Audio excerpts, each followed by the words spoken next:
Okay, today's date is January 15th, 2014. A female, and I think it was a male, just walked towards the front on the other side of the bushes over there about 20 minutes ago and said gang stalk, wanted to call the cops and get her out of here. Today's date is January 15th, 2014. It's literally just turning 9 a.m. right now. Okay, so we're going to see if any problems transpire at RR Colony 5 today pertaining to the police showing up, anybody bothering me about anything, in fact, for the next 72 hours, because what I'm doing today is I'm making up kits, because I'm going to start, I'm literally going to start hiking in a mobile fashion, instead of using one spot to live at, whether it be like for a week or two or three or whatever. What I'm going to start doing, because I bought an $80 small tent, and what I'm going to start doing is I'm going to move from here, and in fact, let me show you a video picture of the tent. I got it on a small piece of board here. See it right there? Now this tent is going to be covered up with taped weatherization sheets that are black, and they're even these sheets of weatherization sheets that are black that were bought at Walmart are even taped together with black electrical tape. Okay, and 55-gallon industrial size black garbage bags. And the reason why I did that was in order to be able to, hang on, I gotta sneeze.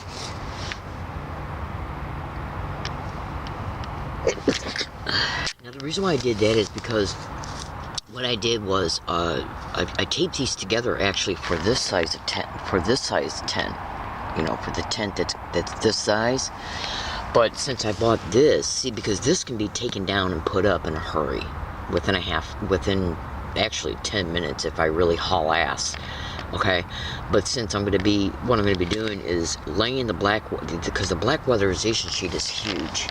Okay. And it was made in order to completely cover this tent and more.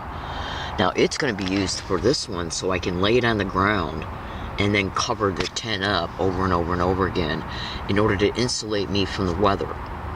That way, all I got to do is get up in the morning, okay, get out of this tent that I bought from Dick's Sporting Goods, where I was subject to gaslighting, gang stalking activities inside the location. Anyways, the point being is this, is that what I'm going to be doing is once I move, see, I'm making kits right now, just kits of things that I need for support material, and then I've already been doing it actually, some of the things, see, because I moved here, when I moved here, I didn't unpack everything, actually I did unpack, just bear with me, okay? See, what I did was I unpacked everything, but I didn't unpack it to use it. I unpacked it to reorientate it into other bags, so those bags can be so they can be grabbed, so I can just grab and go bags, so I can just grab them and go, okay, pertaining to me having to leave this area because of an emergency situation or because of a choice, my own personal choice. Now these bags hold, like one bag carries one sleeping bag, 3 small blankets, and 5 pairs of long johns, the long john pants, and some pants, like if you're hiking, or if you're homeless, or if you're hiking, no matter why you're homeless, what you can do, because I live here in San Diego, okay, now this is a pair of pants right here, but we all know when we live, as a result of us living in California's got beautiful weather. It's just astronomically beautiful in the spring, summer, and fall, and it can get a little bit cold at night in the winter, but it's still the daytime weather in San Diego, La Jolla, whatever, it can even still get up in the 80s. Okay, so the point being is that the reason why I showed you that pair of blue jean pants is because what you can do, like if you're homeless and let me just put it to you this way. All you gotta do, when you find a pair of pants, buy a pair of pants and decide you don't need them anymore, you can cut off the legs, okay? Whether you choose to wear them, the top part as shorts or not, but you can cut off the legs and put the legs on at night to sleep in, because those legs are do not take up nowhere near as much room in your carry-all, in your duffel bag, than a sleeping bag will. And they're thick. Jeans are thick. Okay, so the point being is that, because we all know when we become experienced campers, hikers, that carrying shit is a bitch. Please excuse my language. I try real hard not to swear. But anyways, so the point being is that as a result of me being gang stalked, when I'm doing, and this is the 6th hiking area I've been gang stalked at. And ladies and gentlemen, I was gang stalked from August 13th, 2011 up until February 22nd, 2012. Every single day and night for the whole time duration as I was camping, literally camping inside of a tent every day and night, right next door, about 125 feet from the San Diego FBI building. Absolutely. Okay, now, that building that they were in, they moved. They have moved since then. I don't even know. I just heard it on the radio a few months ago, and I haven't even looked it up on the internet because it doesn't serve any purpose to do that. The point being is that I have literally been gang stalked now to 6 hiking areas. So, what is stalking? Stalking, well, gang stalking is there is stalking involved in gang stalking. But the point I'm trying to make is this, because I can't go into a long dialogue about every single thing that's involved with gang stalking. So just research it online. It's also called organized stalking. The point being is that because of the clever techniques that are used in gang stalking, and because the police protect it, okay, what we got to understand here is that the way to prove, one of the ways that I prove that I'm being gang stalked is to predict what these little wild, filthy, red-ass, whore-ass, criminal animals will do before they do it. Absolutely. And then when they do it, like I make predictions in video files, tape recording audio files, email files, blogs, you name it. And then when these stupid right-ass whores are stupid enough to do what I predict, I then expose it. And I'm going to tell you something right now. Through God's grace, their luck's going to run out, and their thinking can only go so far. Because the police and the mayors and the district attorney's office and the attorney general's office and the city councils, these people are in employment descriptions that are supposed to be protecting crime victims, not the syndicated run, organized crime police, who I believe that probably, the more I experience and the more I research, the more I am becoming aware of the depth and wide scope of who is hosting these criminal expeditions. So, as a result of extensive experience and extensive educated knowledge, I have no doubt in my mind that yes, there is absolutely organized crime syndicated police officers who are directly connected to the syndicates of gang stalking. But I believe that most of the police officers, I'd say at least 60%, are probably just taking orders from the organized crime in the system that are above them. But make no mistake about it, there's information on the internet that states that even entire police departments have been taken over by these crime syndicates. So, fellow American citizens, these criminalities are happening to me. They won't let me file a police report concerning it. I'm left in the victimization because of it. As a result, the victimization is continuing. So what I do is go from hiking area to hiking area. When I'm gang stalked from one to the other, and techniques are brought about against me, no matter how much they cleverly design them to make it appear that what's happening to me and or my property is because of my fault, or because I shouldn't be camping, and or because of any other reason except for gang stalking. I predict how they're going to bring things about, when they're going to bring them about, why they're going to bring them about, and when they do, I take that evidence of that current event, fold it onto the media platform used prediction, audio files, video files, email files, and expose them. Absolutely.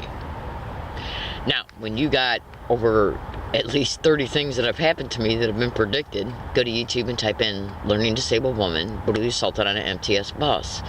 You will see that assault was predicted in an email file 11 days before, not only predicting the assault, but predicting that it would happen on a bus. Go into the description of that YouTube video and follow all the instructions carefully, because you will see the email if you do so. Now, that's one of, I've been brutally assaulted 5 times, brutally assaulted in the community 4, and the 5th attack took place inside the San Diego courthouse. Absolutely. That assault was predicted as well. All 5 assaults have been predicted. Now, the point being is that when I leave this area, which goes by a code name RR Colony 5, and go to another area, I looked up this tent on my phone.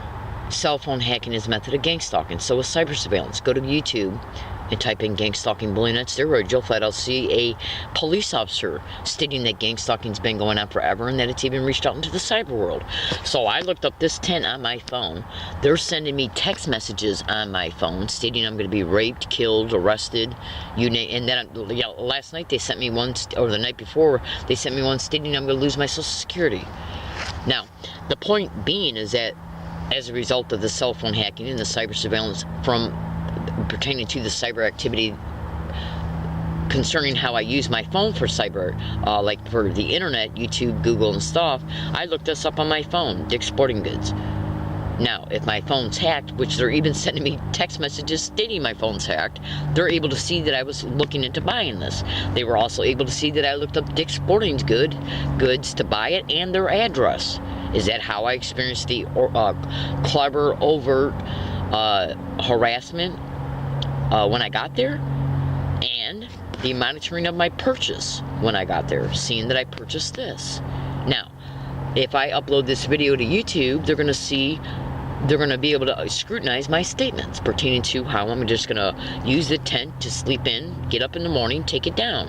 Which means there's only going to be a small window for them to come towards me at my new hiking areas when I'm sleeping.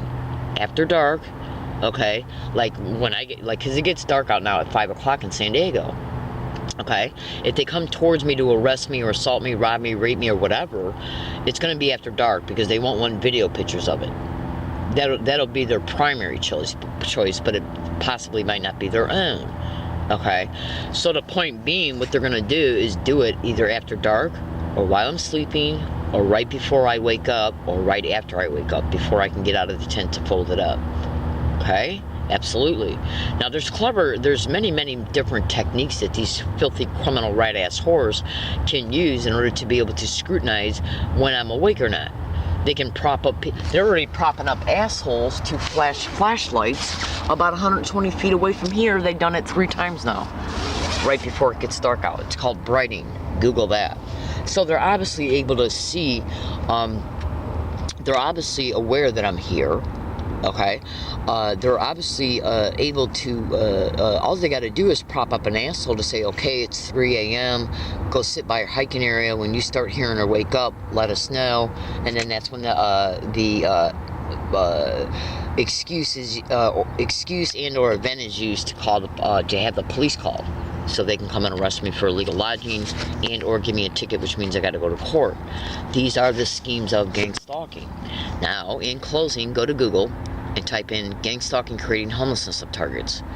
They create the homelessness and then exploit it in order to exploit the target. Illegal syndicated probate control is one of the criminal motivations. Human trafficking, insurance fraud, racketeering of all forms. That's right, baby cakes.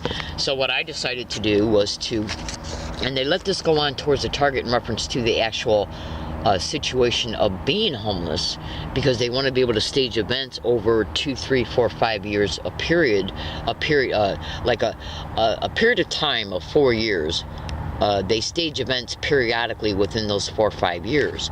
That way, illegal incident reports and police reports can be made, which are used in part to take the syndicated probate control, because they try and claim Miss Williams has been homeless for a long time. She's claiming she's being stalked by people she don't know. We believe she's delusional and cannot take care of herself as a result, so therefore we better take probate control of her. And then they put you in a syndicated run group home where they will apply for federal, state, and local funds in your name. The gang stalking continues in these isolated environments. Insurance fraud also takes place, as well as human trafficking. So, go to YouTube, go to Google and type in UCSD and Law Library. Are they networking gang stalking? It's a blog. Then go to YouTube and Google and type in Learning Disabled Woman Exposes Criminal Motivations of Gang Stalking. I am predicting all of this will occur towards me, either here at this area, RR Colony 5, code word for this area before I move, and or right after I move. I'm predicting it's going to happen within the next 6 months. Thank you for listening. My name is Leslie Williams. I live in La Jolla. I made this video. It is a prediction video. I do appreciate you listening, and please say a prayer for my safety. Thank you.